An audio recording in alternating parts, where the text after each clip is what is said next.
The Runaway by Liz Tippetts. I didn't dare open my eyes or move. It was a rainbow, a mess. I sat there frozen in time. I'd been leaning over a painting. I prefer painting on the floor. I don't really know why. I guess it's because when I first started painting, I didn't have an easel to paint on, and the habit just stuck. I'd lean over far across the painting to paint a golden sun in the corner, and then suddenly I fell face first onto my canvas. I don't dare move because what seemed like a million paintings covered the floor around me. I had painted them just like the one I lay on top of. I painted them on the floor and left them there to dry. The only space on the floor had been exactly in the center of the collage of pastels and paintings, watercolors and chalkworks. I don't remember how I managed to get there, but I did. I'm stranded in a sea of art, I thought to myself. It was like a colorful, messy maze. The painting I had ruined with my fall had been beautiful. It was a painting of me. It wasn't a portrait, though. You could barely see me. I was hidden, just the way I'd like it. The painting was a view of a canal in Venice. A handsome gondolier guided a gondola over the soft, small, sweeping waves. On either side of the river were buildings as far as you could see. Connecting the two sides was a stone bridge. I was looking out one of the windows of one of the buildings. The girl in the window, who was me, had soft features and sweet pink lips. She had deep chocolate brown hair that hung in her eyes. Her eyes were a dark, mysterious brown. And that was me. Me hiding in Venice, I guess I could call the painting. The girl in the window peered out and looked around the scene curiously. Underneath the window was a small fruit stand, which held a variety of ruby apples and growing green limes, along with other fruits. I loved it because the painting stared straight at you. The colors were old world and brownish, like looking at the world wearing brown sunglasses. The colors were tinted in a way. The sky was the blue of the sky at midday, a bright blue. If I had finished the painting, I would have called it The Runaway. That's who I am, after all. I'm really hiding in Venice, I thought for the millionth time. It was still new for me. I had no obligation in America, so I ran far away. The paparazzi had become too much. After my last Golden Grammy, I had had enough. My phone rang off the hook all day and night. If it wasn't my phone, it was my email. The interviewers were all the same. They all wanted an interview. I never felt alone. I had no privacy. Hey, Angela Mandy, what's it like to be the most sought-after singer in America? What's it like to be you? How do you stay grounded? What they wanted to hear wasn't the answer I wanted to give them. The answer they wanted was a lie. The truth was nothing to them. All they want is interesting fiction. Lies. Hey, annoying reporter, I hate it. All of it. Oh, and by the way, get out of my life. All those cameras stared into my life and my heart. They thought they knew me. I'm like a character in a novel. No one seems to believe I'm real. They can't see that I'm a real person like them. I'm a little girl's doll. They can just poke and prod into my personal life, and I'll just smile a plastic smile and move on. It's not like that.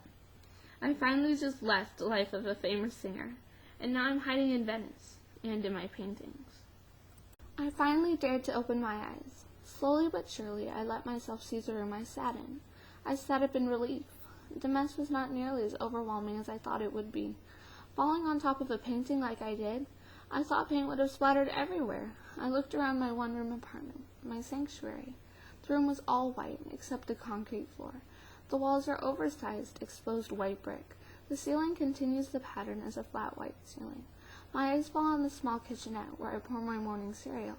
Opposite the kitchenette was my big, comforting bed. The cast iron curling headboard is metal and painted black. I had covered the bed in mismatched pillows and blankets. The only other furniture sat on the other side of the room, by the one and only window. The same window I see through in my painting. There's a chair by the window, a regal, high-backed red chair. Behind the chair is a dusty green floor lamp that I use to read late at night and early into the morning. The floor surrounding the chair is littered in books. The rest of the floor space is covered in drying artwork. The canvases are arranged like a puzzle. There are landscapes, purple mountains, and green, never-ending fields. There are flowers, fiery red roses, and innocent daisies. In a thoughtless decision, I stood up and fearlessly jumped outside the boundary of scattered paintings. I shuddered suddenly. One moment I'm trapped, and the next I'm completely free. I swung my head to the left in an effort to fling my hair out of my face. I couldn't just pull my hair away from my eyes because my palms were covered in sticky purple paint. As I swung my head, my eyes flew past the window. Such a beautiful day glanced back at me. The sun shining, nothing gray or gloomy for miles. In that instant, I knew I couldn't possibly pass up a day like this. I had to go outside.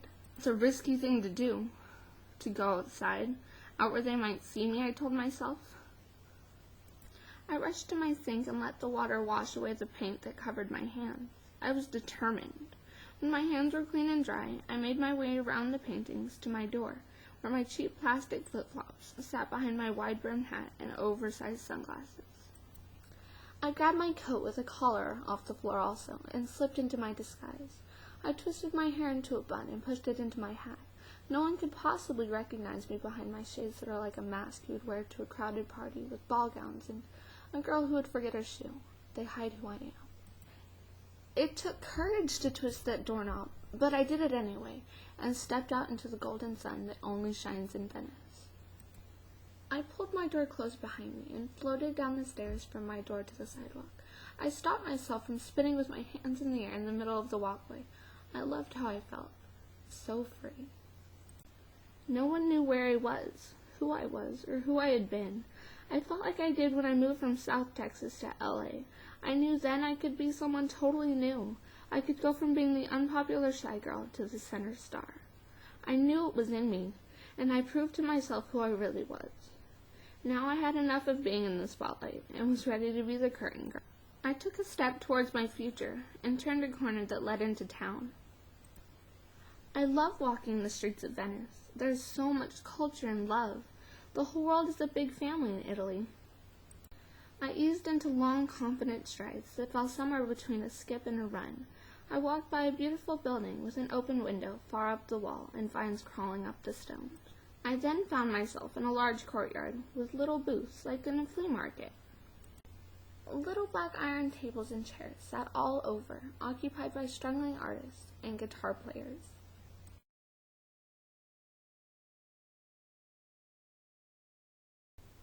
This is the real Venice, the deep secret places that hide in history, I murmured to myself.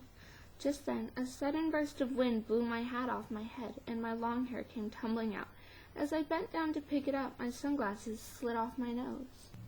All the fear I had ever felt in my entire life fled into my soul right at that moment.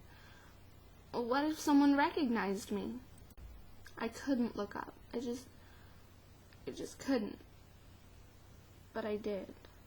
I looked up for a split second, and across a man's face fled recognition. Soon enough, his finger was pointing at me accusingly and yelling something in Italian to anyone who would listen. Blah, blah, blah. Something in Italian, then Angela Mandy. They recognized me. A teenage girl with tired eyes flashed her gaze in my direction as I scrambled to pull back on my disguise and slip back into surrealism. She was faster than me, though.